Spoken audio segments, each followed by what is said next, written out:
What does queer Catholic joy look like?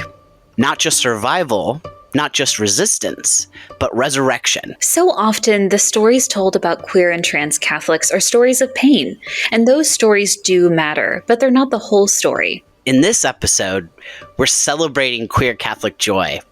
Radical, embodied, and sacred. The kind of joy that defies erasure. The kind that persists. Because we've always been here, and we have so much to offer.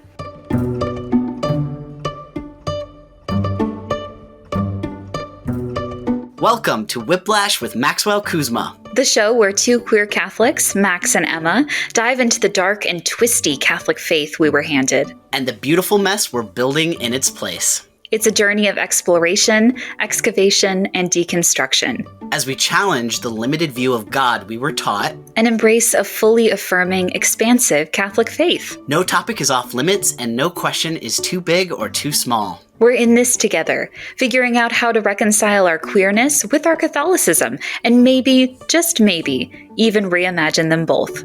So buckle up, folks. You might experience a little whiplash, but we're here for the ride. Let's go!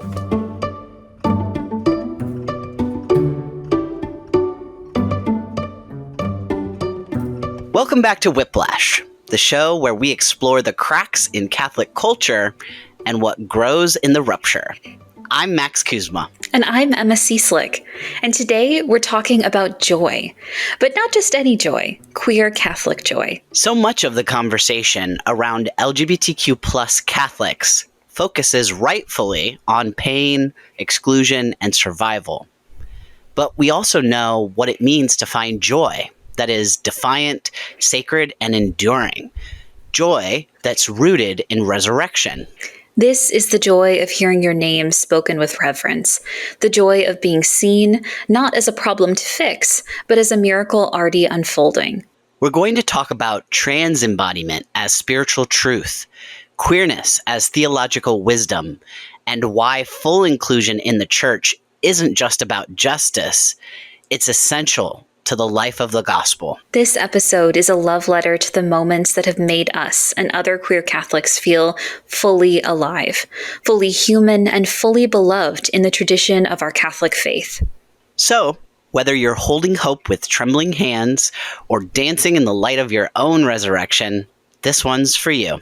Let's get into it. So in starting this episode, we wanted to ground our understanding and our motivations for discussing queer Catholic joy. Particularly for me, I wanted to explore how the project that I founded and direct, the Queer and Catholic Oral History Project, was very much founded with the intention of documenting not only queer Catholic trauma, which is valid and correct in its own right, but also queer Catholic joy. And really, that perspective came all the way back in college when I was first beginning my training in oral history. While I was attending Ball State University as a history major, I was part of an oral history methodology course taught by Dr. Emily Johnson, then a professor of history at Ball State University. And Emily had very much foregrounded the class, which was working and partnering with the Muncie LGBTQ plus history project in intentionally focusing on finding and preserving moments of queer joy. Often, as she said in the course, and I think justifiably within the community, there's a tendency to focus on trauma and pain and harm because those are very real realities, especially for queer and trans people, especially queer and trans people of color. Existing and surviving in this world is a day-by-day struggle, and it's something that many people are not able to achieve. It's many of the reason that we don't have a number of our ancestors with us, both as a result of the HIV and AIDS epidemic of the 1980s and failure to fund research and create and provide healthcare resources, but also at the same time why so many queer and trans people fight for survival every single day that they exist in the United States. But at the same time, Emily was committed that joy, queer joy specifically, is itself a radical act. That queer joy is something incredibly important for us to document because it's not only about LGBTQ plus people existing in this world and taking up space, it's also about us thriving and not only demonstrating resiliency, but just the capability to live and enjoy life as people. I think often it's the conflation, especially with communities that face systemic trauma and harm, that we have to continually demonstrate this idea of resiliency and survival every single day and rising above. But sometimes it's just important to recognize in moments that we can be happy and joyful for ourselves and experience joy in our own ways. It's like everyone is always like, Max, you're so resilient that you managed to transition after losing your conservative Catholic community. And I'm like, yes. And part of the reason why we do this work now, why I do this work now, is because I'm like, hey, that was not something that I should have had to go through. I should still have the opportunity to be loved and supported in that way by my family. And so I really feel the resiliency thing. That one hits hard. Very much as we say, gender affirming care is suicide prevention, but it's also sacred and spiritual care. So an essential part of our conversation today is thinking about how queer joy stems not only from having access to gender affirming care and affirming communities, both inside and outside of the church, but also having a framework of self-love and self-acceptance rooted in gospel theology. Another thing that it makes me think of with the resiliency part is this concept called survivorship bias. I've always heard survivorship bias explained using the visual of like a plane from one of the world wars. And on this plane, you can see it's like a diagram, and they show you different red dots, and the red dots on the plane, some under the wings, some along the body of the plane, that represents planes that were damaged in battle and then returned back, and then they cataloged and collected the data. Okay, so these are all the weak points that we have on our planes based on this data. The problem, and the reason why it's called survivorship bias, is the fact that we don't have the data on the planes that were damaged in a way that caused them to fall out of the sky, because those planes never came back. So it's like this huge area of oversight of things that we're not seeing. And I often think of that specifically in regard to the queer community, because we do lose many people. And that's also where we see the impact of things like the White House pulling funding for suicide hotlines for the LGBTQ community. I mean, we already know we do have data about how when Trump was the day of his inauguration, and I believe also the day that he was elected, the spike in volume of calls, like we know and we can see the benefit of these things, and even still we get the rug pulled out from under us, and it contributes to so much harm.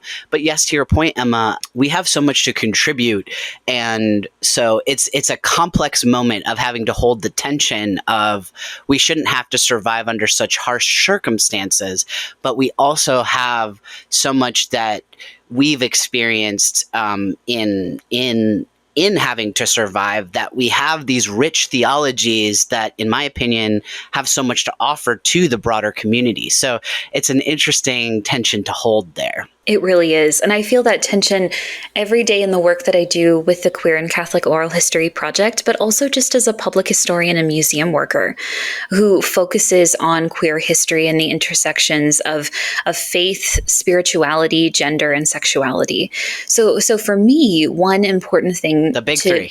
Exactly. The big three where I live my entire life.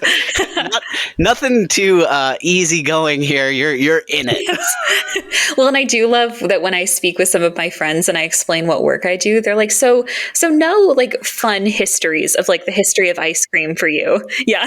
And I was like, no, that's not really where I work. More like the history of Yas, Queen. Yes, 100%. That's my whole, which is also wonderful because all of the materials are especially colorful. But just as you say, it's all about like holding two things at the same time.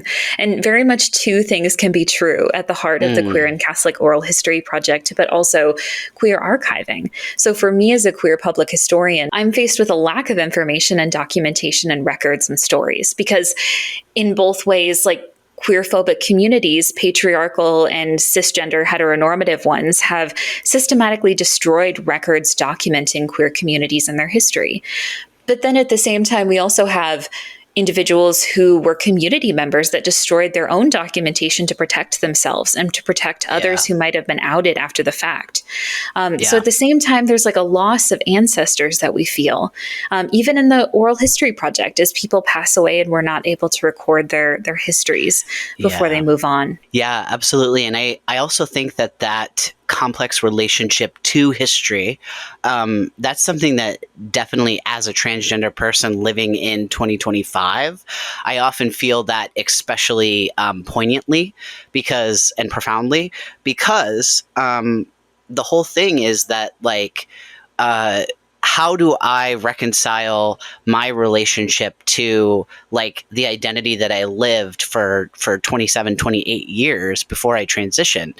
And how do I integrate? Maybe that's a good word, the integration. And that, speaking about integration and reconciling, I think that's one of the reasons why trans people specifically have a lot to offer, is because we have done some incredibly difficult inner work.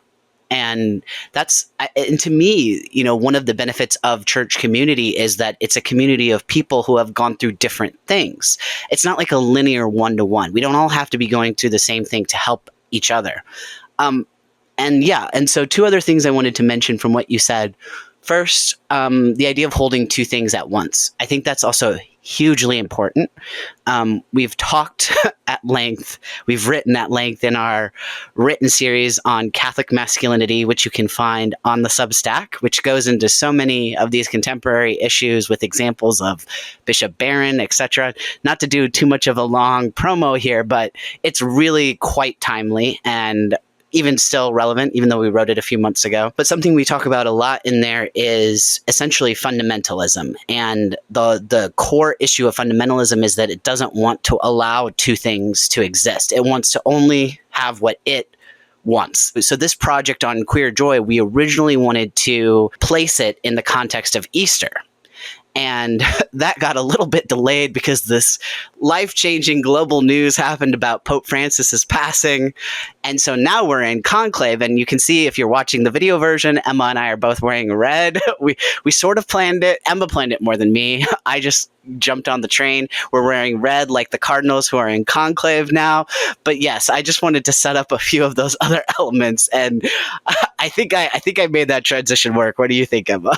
Oh, totally, 100%. And I think also a big point that, like, Max and I approached in this episode is that, and again, this is my public history hat on, is like, we're recording this on Wednesday, May 7th. Like, and from this point onwards to when this podcast would actually go live, we may have a new pope.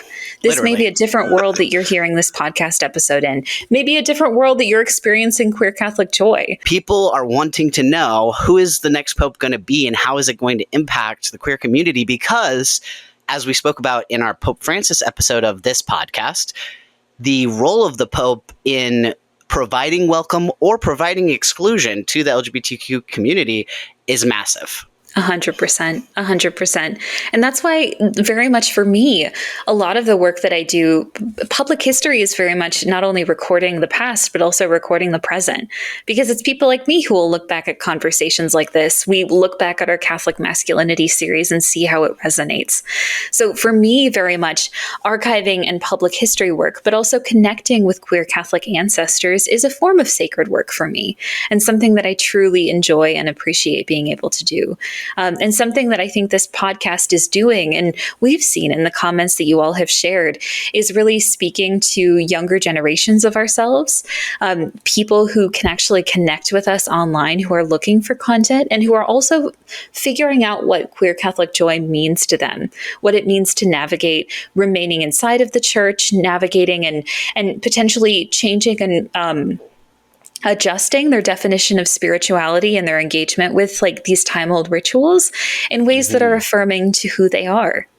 And to that point too, just that I believe I can speak for Emma when I say that we both deeply respect that process, and we deeply respect wherever that leads you. Whatever the way is that you come to find the resonance with the traditions you were raised, and even if you are building something new that doesn't look like Catholicism at all anymore, we respect that, because to us it's about this personal journey. Actually, last year, so in 2024, when it was Easter, I was feeling very convicted about this idea of queer Catholic joy. What is celebrated in Easter, theologically, spiritually, makes a very clear correlation to like many elements of the queer experience. There's a famous, so the famous painting by Caravaggio of Doubting Thomas, where, you know, he reaches out to touch the wounds of Christ. A photographer redid this with an image of a transgender man with his top surgery scars in the same posing, and I think there's so much rich symbolism there. So there's many different elements as to why Easter is a particularly resonant time, I think, for queer Catholic joy, and also another layer on top of that is, I think Easter is also one of those times where the more conservative and more fundamentalist factions in the church do tend to sort of flatten a lot of the theological meaning by it's just like broadcasting 24/7, Christ is king. And that's like it. It's like, okay, did you not learn from the story? Like, Jesus was not this promised Messiah of the Jews. He was not the promised conqueror. He was the lamb. No, 100%. And I think it's important too that we think critically about the idea that Mary Magdalene was the one who convinced the other apostles to come back to the tomb. The first one, either the only or with a group, depending on what the Gospels have said, and they vary, of like the people who had actually come to the tomb to help prepare the body after it was fully buried with spices, very much considered the myrrh bearers, the people for the final moments, and tending the body and tending the burial site. But they were the first people to attest to the Lord's resurrection. Even her words in response to telling the disciples about this was, "I have seen the Lord," which I just, that kind of echoes this imagery with Thomas, where it's like Thomas actually put his hand on the wounds. It's much more personal than this idea of Jesus as this very removed, just kind of out there messianic figure, which, again, he was never supposed to be. The image that you're talking about was created by a Swedish photographer, Elisabeth Olsen Wallen. And it was a photograph from her 2017 exhibition, ID Trans.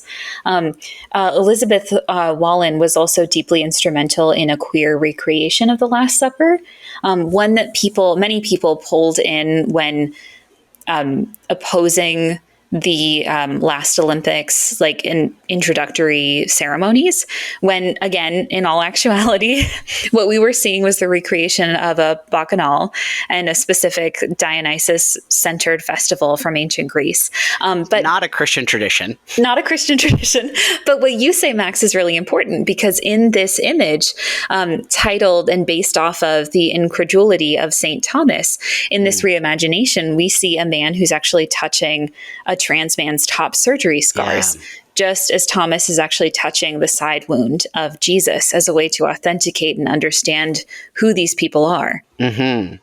Yeah. So I just really think that all of that symbolism is really important. And clearly, even outside of queer theology specifically, Easter is obviously a hugely important time. I mean, it was so important to Pope Francis that he was like, I got to make it through that, and then I'm done.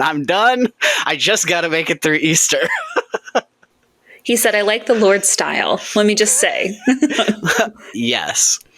So I think that is a pretty good introduction to what we mean and what we feel about when we are talking about queer Catholic joy, why we think it's important, and kind of just contextualizing it for ourselves. Queer and trans spirituality and spiritual and religious joy is valid and important in every way that it manifests.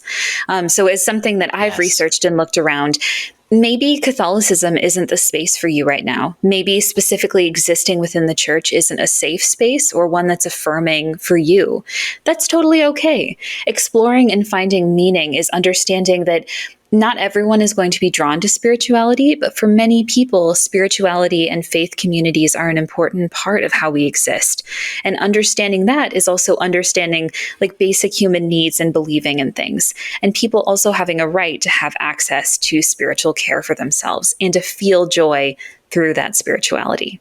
Absolutely. And I still think that even when it's maybe a lapsed Catholic, you can still lay claim to some of that Catholic joy. I mean, we've even seen with the passing of Pope Francis, people who I've seen many posts of people saying, you know, I'm lapsed and I haven't been to church in a really long time, but Pope Francis meant a lot to me, and now that he's gone, I feel that, and I feel the power and the symbolism and the spiritual importance of his funeral or whatever it may be.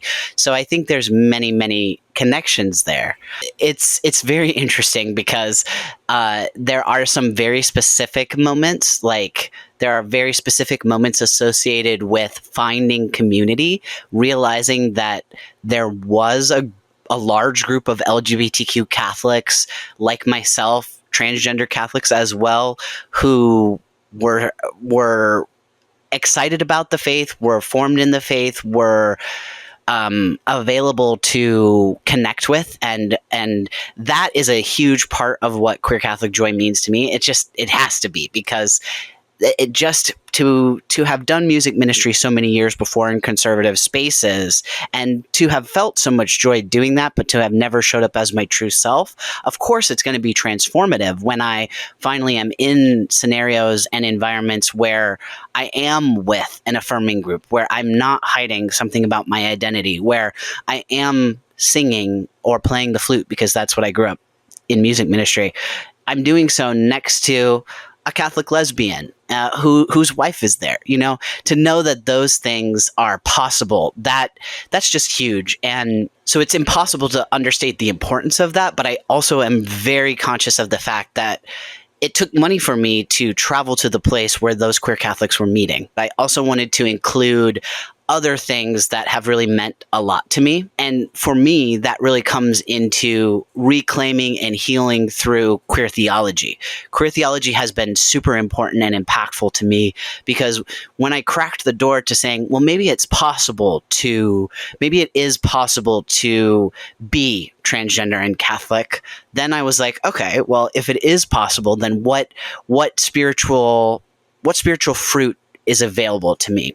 And when I did that, that's when, as we always talk about, I found out about all the history. I found out about the rich history, not only of transgender people in society and the world, but also the rich history of queer saints and the rich history of gender diverse people that have contributed to theology. And so queer theology is something that I feel very passionate about and has meant a ton to me as well. So it's really been very healing to have those in-person experiences, but to also have these experiences of healing through queer theology, where I find that queer people are everywhere and have always been, and that we are not new, novel, or unnatural, that we have always been here. 100%. It's so important to be able to show up authentically as yourself. And also I think in many ways, it ties to this idea that we hope that everyday people experience joy. And so that's why we really wanted a series focused on queer Catholic joy, because many Catholics experience joy in their lives. And we are just like every other Catholic person, every other person who wants to experience that sense of euphoria, both in our gender and sexuality, but also just in our practice of the faith. For me personally, one of my favorite moments of joy was about 2 summers ago. It was earlier in the spring, actually, in 2023. I had been approached by sojourners in the past, and I had reached out to them several times, about writing a piece, and they were really kind in inviting me to contribute to The Joy of Being Queer and Christian, which was an article series that they published in June of 2023, focused on many different queer people's experiences within the wide swath of Christianity. So not only Catholicism, but Methodism, Protestantism, Lutheranism, every vision under the sun. But very much in that same way, my piece, which was an incredibly difficult one to write, was titled Mary, Mother of God, Help Me Find My Queer Joy.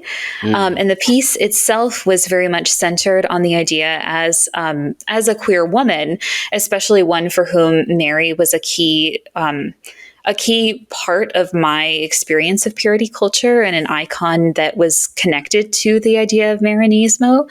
Marianismo, as we explore in the series, was like exploring, just as you say, Mary as kind of this gender-bending queer prophetess alongside Mary Magdalene. So one of my favorite parts of the process was actually citing bisexual pastor and activist Elle Dowd's piece, exploring Mary as a prophet, but also queering her through the Annunciation narrative. So specifically through the Holy Spirit coming down and blessing her with a child, and the Holy Spirit specifically in the book She Who Is, within feminist liberation theology, having like a femme identity. And so the idea that like Jesus was brought into this world by Mary, but also by a femme identifying spirit, was really powerful as like a form of queer family making and queer identity and queer love. So it was really beautiful. And it was one of those pieces that I loved writing because it led me to several wonderful people inside the community and out of it who felt very called into it. And I think also within the project felt that it was important for them to reach out and make connections with people who had also been through those experiences. It was joy in finding that I wasn't alone. Absolutely. I totally resonate with that. And one of the beautiful things to me as well is I love in queer theology the different avenues. You know, like the trans 100%. experience is very specific, and there's going to be very specific things that resonate, like that Caravaggio painting and the recreation.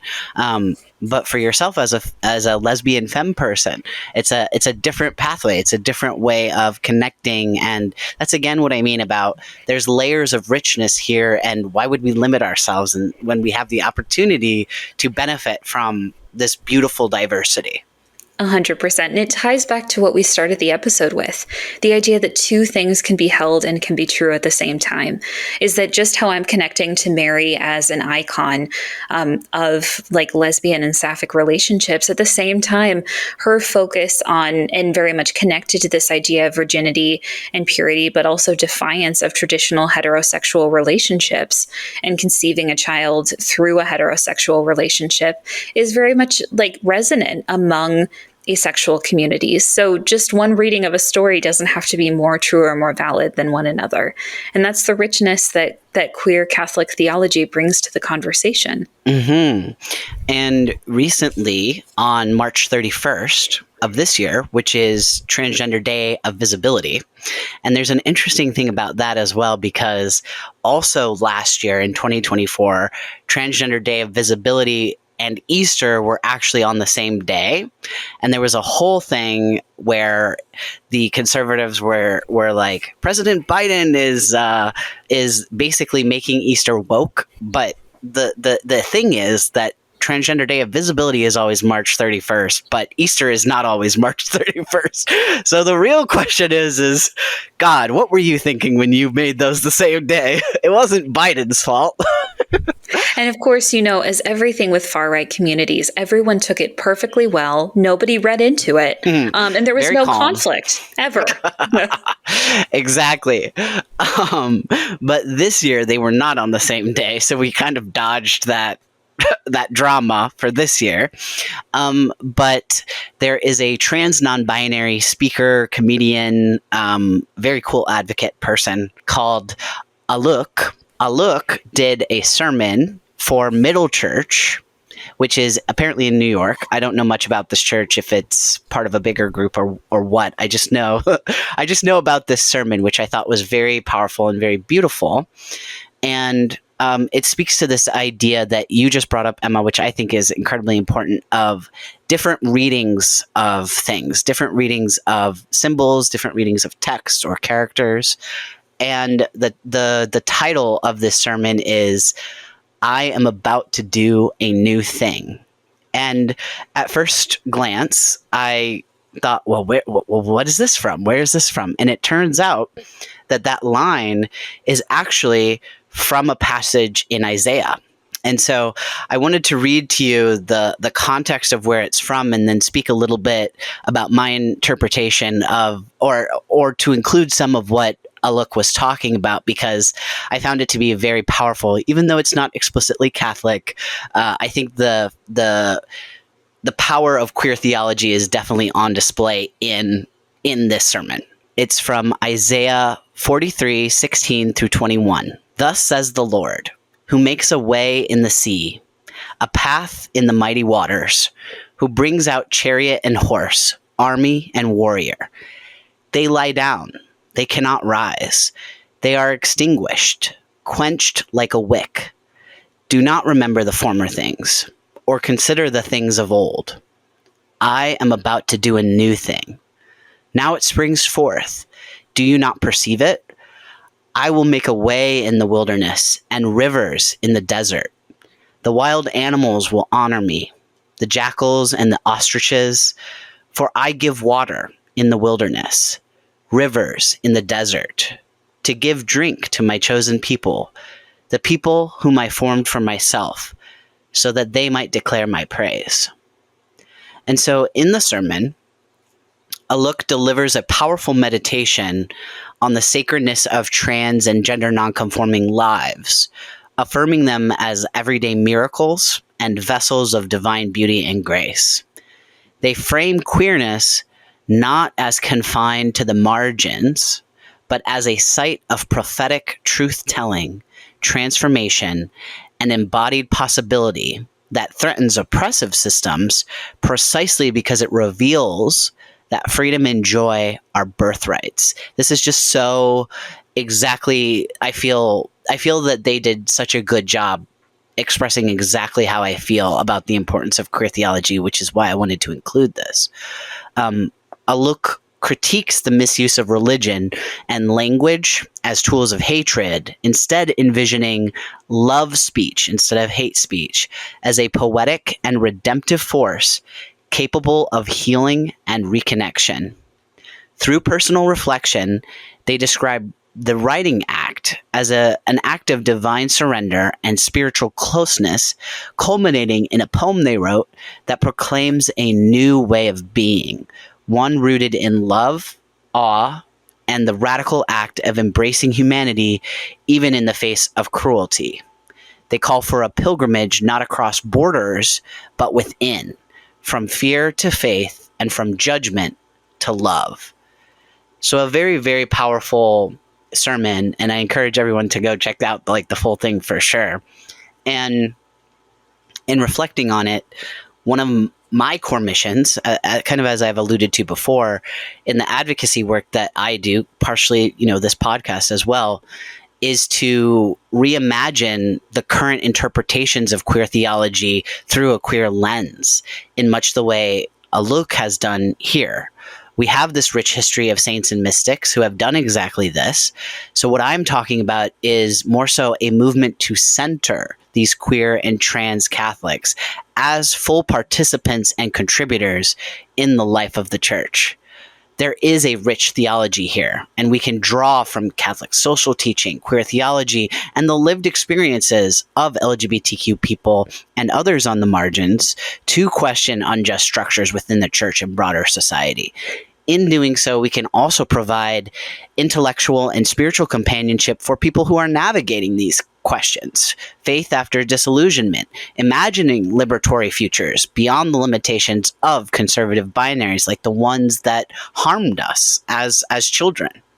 So celebrating queer Catholic joy for me then means envisioning Catholic discourse that includes voices that are unapologetically queer, deeply formed in theology, and radically committed to real justice within the church and beyond. And this is just one expression of queer Catholic joy. So well said. So well said. And I apologize for anyone who's watching the video. My cat Nell just popped her little head in. She said, I am a guest star. But I think what you say, Max, is so incredibly important, because I also want to be clear. And again, we've said this multiple times, both you and I on the podcast. But I think it's important to acknowledge that queer and trans people are human people. And we have a need, but also we have a right to experience joy, to experience happiness, both in our gender and sexuality, but also in our experience of spirituality and existing in this world. So in the same way, I also want to be very clear that we started this podcast with the very true statement that queer Catholic joy is a radical act, that it is like a form of transgression and rebellion, revolutionary itself. But at the same time, among discourse of queer scholars, especially queer scholars of faith, joy can also, it doesn't necessarily have to be a transgressive act. Joy can be something that we expect and foster within ourselves, and joy can be something that we just practice, either as part of our faith secularly, or just something as being a human being throughout these conversations. So just as you talk about, Max, there are so many mystics throughout the history of the church. Especially Saint Hildegard of Bingen and her partner Ricardus, who have really connected to this idea of joy and mysticism as a pathway to experience their authentic selves, but also a pathway to access divine aspects and knowledge that isn't available to others. And as we've seen throughout the history of the church, there's a rich tradition and overlap of mysticism and queerness within the Catholic space, of mystics and saints, especially trans and queer saints, of connecting and becoming closer to God, both in their lives, but also in their descriptions and hagiographs later on, of becoming closer to God or being considered closer to God because they transcend gender and sexual categories that are viewed as inherently human. Yeah, absolutely. And also to your point about it doesn't have to be transgressive. This experience of joy doesn't have to be transgressive. I think as well of, we had put out a call on Substack as well for contributions to our Queer Catholic Joy project, which again got a little interrupted by the passing of Pope Francis. But one of the people who responded was Sister Janine Gramick, who is one of the founders of New Ways Ministry, another one of these long-time LGBTQ Catholic advocacy groups. And I really appreciated that in her reflection, she started with just her own experience of joy, the joy of being made by God and knowing that God trusts her in her pursuit of being herself, essentially. I found that very powerful because she then tied that in to the queer Catholic experience in a beautiful way. And, there are many advocates for queer Catholic joy and the queer Catholic experience that are not themselves queer. Similarly, Sister Louisa Darwin, who has ministered to the trans community for, I think it's 26 years, she also contributed to this project and similarly spoke about how she sees that reflection, just the base experience of God's love. She sees that mirrored in the transgender community specifically. And I just wanted to add another note about transgender embodiment here specifically, again, in light of how Easter speaks to the physical embodiment. The body is very central to what Easter is about, because I think transgender embodiment is a profound witness to queer Catholic joy and to queer theology, in light of Easter's promise of resurrection and new life. Transition is not an escape from suffering, but a courageous journey toward inhabiting a body that feels like home. So often it is a heroic step on what is a quintessential spiritual journey. We all go through a spiritual journey, and it just so happens that transgender people are living the quintessential one. And it's also a profound act that mirrors Christ's own love, which is incarnational by definition. And so Another Easter element would be the way of the cross. So the way of the cross is not about secrecy or shame or hiding. It is about radical love, which includes the love of self. Queer and transgender people deserve the freedom to live with authenticity, just as Jesus did, even when misunderstood or rejected. Transition makes visible an inner truth, revealing the movement of the Holy Spirit that defies binary thinking and invites all people into deeper spiritual integrity. So, just as Jesus' resurrection affirms the unity of life, death, and divine purpose, transgender embodiment can become a living testimony to God's love, an invitation to all people to embody the sacred, to embrace the mystery of the incarnation, and to recognize the face of Christ in one another. So, which, as you say, Emma, is, that sounds pretty positive and not very transgressive to me. That sounds like it's like literally from the Bible. Like that. This is the type of beautiful queer theology that is possible when you open yourself to affirming and loving all people as made in God's image. I think one of the most important and impactful things for me in learning this history, a point of joy, is discovering how much queer and trans people are innately able to experience and feel that level of Christ's love, but also access a level of spirituality that I think is unique for our lives. Yeah. To discover a level of closeness with God, and not to be frank and to be fair, not through suffering, because suffering by its very nature, queer people need to be part of the church. That suffering, yes, it can be a conduit for greater devotion, but it's not something that's holy within the church, especially the hatred that made this suffering. But understanding how queer and trans people are made closer to God by their experiences and by what they go through. I do want to also introduce one of my favorite quotes. It was in Daniel Mallory Ortberg's book, Something That May Shock and Discredit You.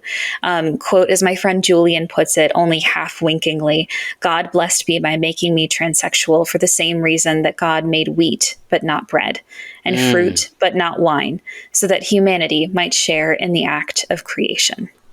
Yes, I love that quote. And that's just another example of how many beautiful aspects of unfolding spirituality are possible through a queer lens. And if you want to take a more academic route, which we haven't necessarily taken here, I have good news for you, which is that there is a transgender academic who has done a study of early medieval period. And the book is called Glorious Bodies by a transgender man, Colby Gordon. And so, the academic portion of this does exist too, which is digging into, well, for years, we've had different characters and different things. It's kind of like the old trope, we're archaeologists and we've just found two female people buried next to each other. They must have just been great roommates. They were besties. They spent their whole lives together. They decorated each other's burial. And so there's a little bit of, maybe we should call in, a queer person to kind of take a look at this, because I don't know if the straights are fully understanding what's going on here. And Colby's book is great because it's very much examining some of these things that in that academic study have been taken for granted as forever, as just like, this just means this. And I really appreciated his book for that reason of analyzing. So sometimes queer Catholic joy can also look like academics if you are inclined that way. So if you are, I recommend that. I love it. And I will also shout out that one of the ways that introduced me to this rich history of gender diversity within the Catholic Church was Alicia Spencer Hall and Blake Gutt's book, Trans and Genderqueer Subjects in Medieval Hagiography. So I will say it's a little bit deeper of a read, but it's exciting because each of the chapters focuses on different stories. So they're delving in not only to stories related to a genderqueer Jesus, but also different figures throughout the history of the church. So St. Marinos the monk. I also want to shout out that these aren't the only two works that exist out there. A lot of people are currently taking on this work. I particularly love scholar Jose Esteban Munoz's framework of queer evidence, particularly because in his 1996 article, Ephemera's Evidence, Introductory Notes to Queer Acts, what he's calling to, which has been used by many queer scholars, is the idea of reading the subtext and nuance and the queer elements of queer Catholic, or the queer elements of Catholic saints and their stories and blessed individuals that may be lost to history, but also focusing on the stories that we do have. Yeah. So many of these queer evidences, just like you said, Max, is Hildegard of Bingen and Ricardus. It's not officially acknowledged by the church, but these are deep and intimate, like spiritual relationships between two people that hold each other sacred and close. It's a relationship that is especially important because it was between two women that were consecrated to religious life in the church, and also significant. So finding those stories, and it may not be in an academic space, but it may just be in your own personal readings and contemplations of the saints' lives that you find elements of connections, I think is one of the main reasons why many queer and trans people, in connecting with the Catholic Church, have this deeper level of nuance and understanding and connection with Catholic figures that they view as conduits to feel and experience their joy. Absolutely. I couldn't have said it better myself, Emma.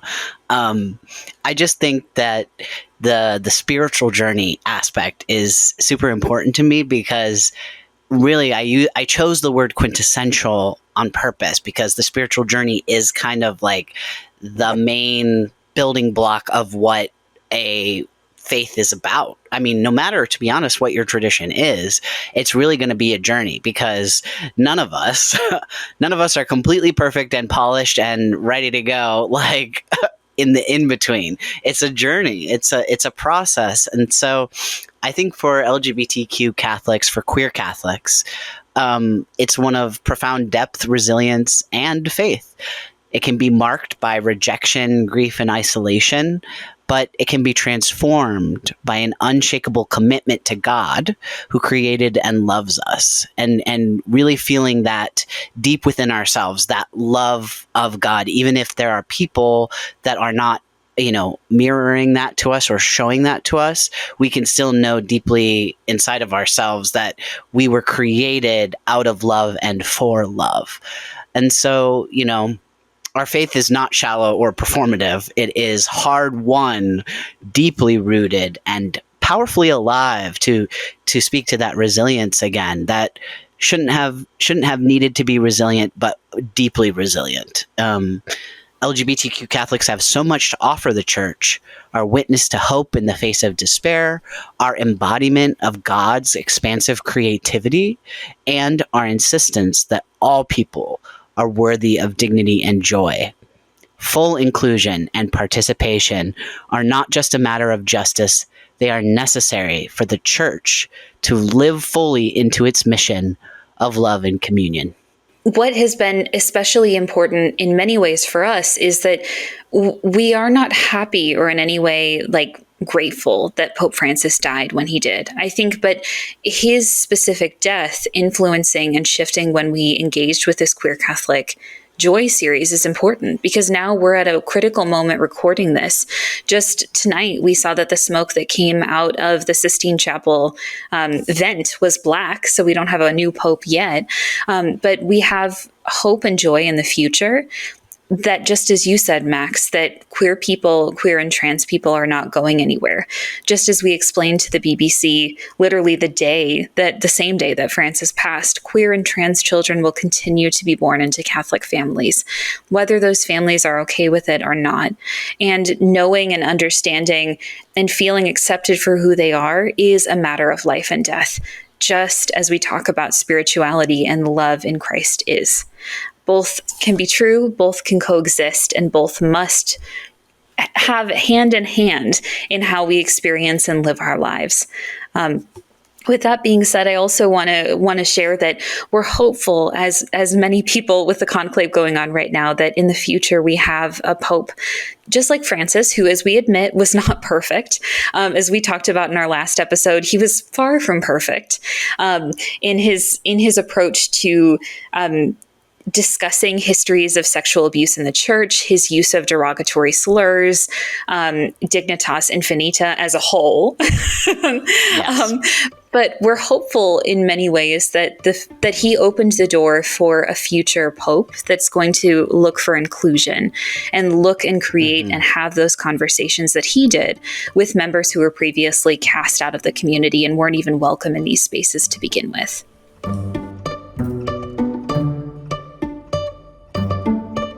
Thanks for joining us for this episode of Whiplash, where we explored queer Catholic joy. Not just as a feeling, but as a sacred, resilient truth. We talked about joy as resistance, as resurrection, and as a spiritual practice rooted in queer embodiment, in Catholic theology, and in lived experiences of LGBTQ+ people who have always been part of the Church. We shared scripture, stories, and reflections, from Easter liturgies and personal transformations to the powerful witness of trans and queer Catholics claiming their place in the body of Christ.